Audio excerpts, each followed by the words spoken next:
Hi, welcome back. Today, we're going to talk about building your brand. Now, you might think, wait, it's too early. I don't have the money, but we're not talking about branding, not a big splashy marketing campaign. We're talking about building your brand, what customers see, how they perceive your company, how they interact with you. This is a process that's going to start whether you like it or not before you even launch. So, understanding what goes into it is going to help you build the brand you want, and that brand will help you grow. This organic brand is directed by you, but it's really built based on what customers think about you, how they experience not only your product or service, but all aspects of your company. Your brand exists from the moment you start talking about your plans, and it accelerates as you launch. Your brand is developing whether you manage it or not. So, wouldn't you rather control that process? Doing this right requires forethought and planning, but it doesn't entail a lot of extra time or spending. In fact, planning and building your brand will help you operationally. A good brand makes you more efficient. First of all, it helps build the customer relationship. With a defined brand, the customer knows what they're getting or is more open to learning. They have a consistent experience with your company, whether on social media, in person, on your website. That builds trust. And since they feel as if they know who you are, they're more open to learning about what you do and how it might help them. So for you, this actually adds operating efficiencies. If you already know how things should look and sound, what attributes you want to emphasize, you have less planning at each stage, which lets you move faster. It helps you find customers. As we've discussed throughout this program, selling is not just about having a great service or product, it's about presenting it to the right people in a way that resonates with them. If your brand underscores your values and approach, it's easier to find these customers or let them find you. And this means you can have a shorter sales cycle.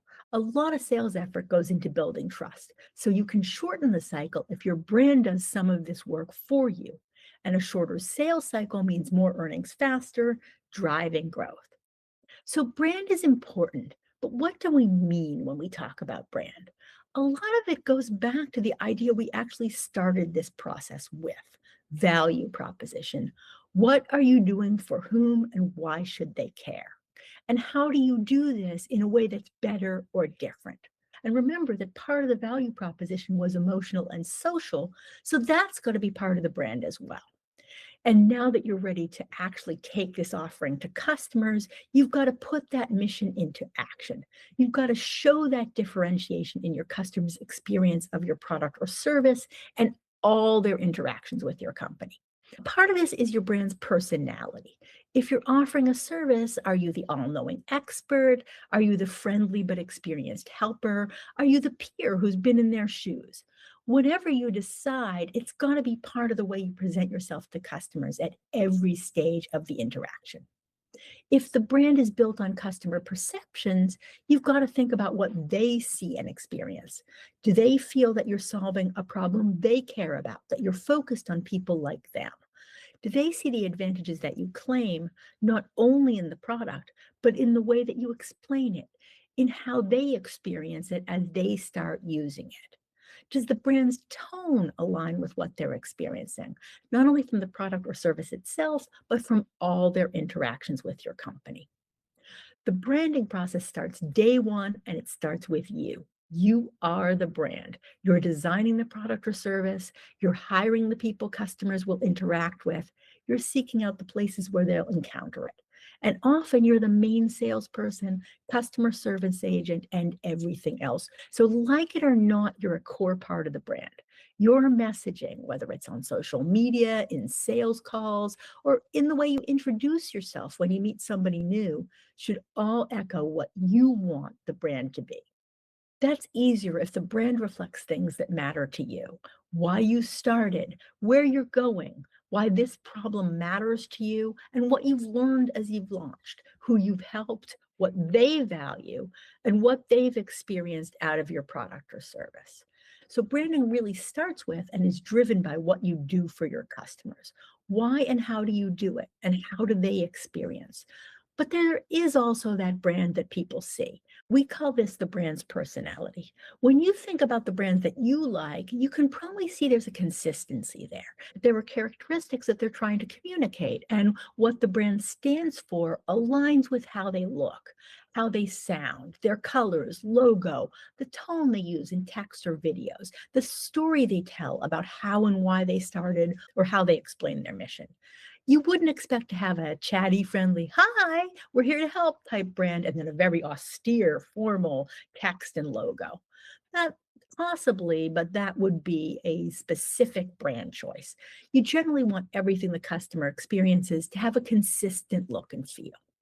You're going to want to look at those attributes we listed on the last page, but there are other exercises that you can do if you choose that might be useful to getting started.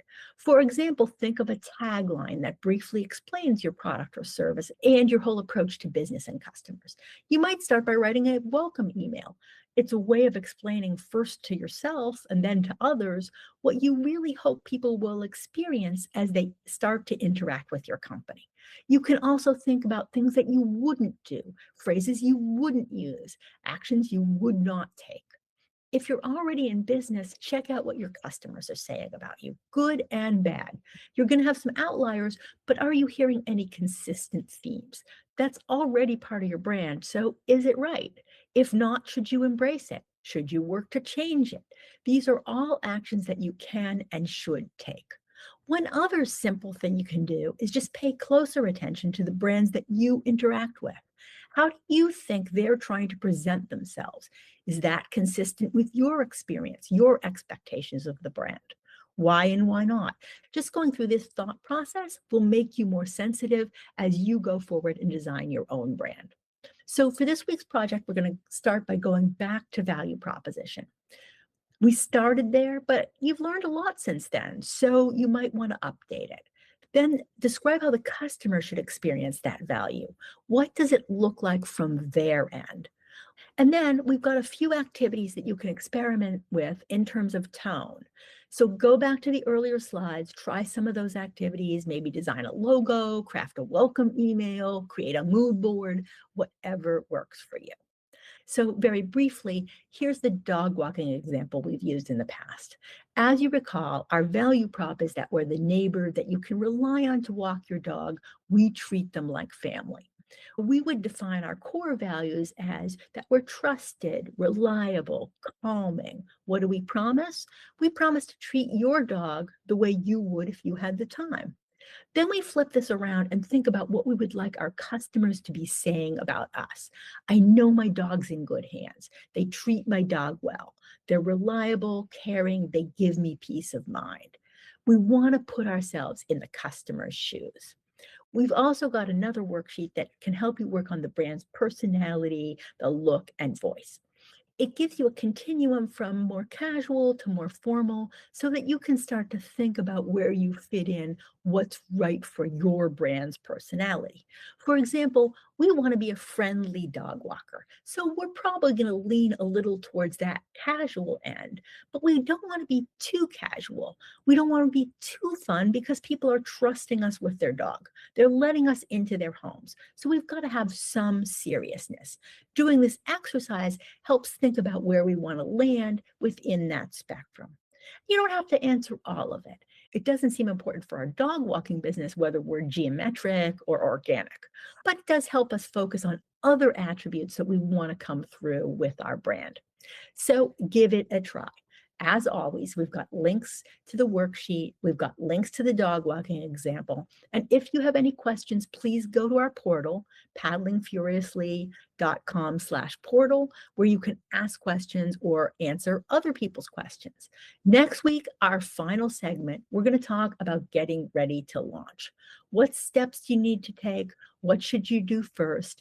How can you launch in an effective way that doesn't cost a lot, take a lot of time, but that sets you up for both flexibility and long-term success? So we'll see you then.